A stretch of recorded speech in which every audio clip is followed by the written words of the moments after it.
أعوذ بالله من الشيطان الرجيم بسم الله الرحمن الرحيم jama'a assalamu alaikum ɗan uwana da abokaina da iyayena da yayuna da ƙannena da ƴan uwana da kuma abokaina baki ɗaya da kuma dukkanin sauran jama'ata masu albarka masu daraja.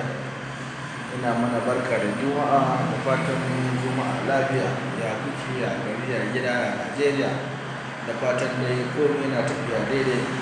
Kuma da wannan nake so in dama in jajantawa mutane na masu daraja, al'ummata ta ƙasa ta Najeriya, ga waɗanda ruwa ya musu ɓarna. Na ji labarin wannan abu da ya faru, to ina ƙara jajanta musu. Allah mai da alkhairi, Allah mai da alkhairi, da fatan mun juma'a lafiya. Ina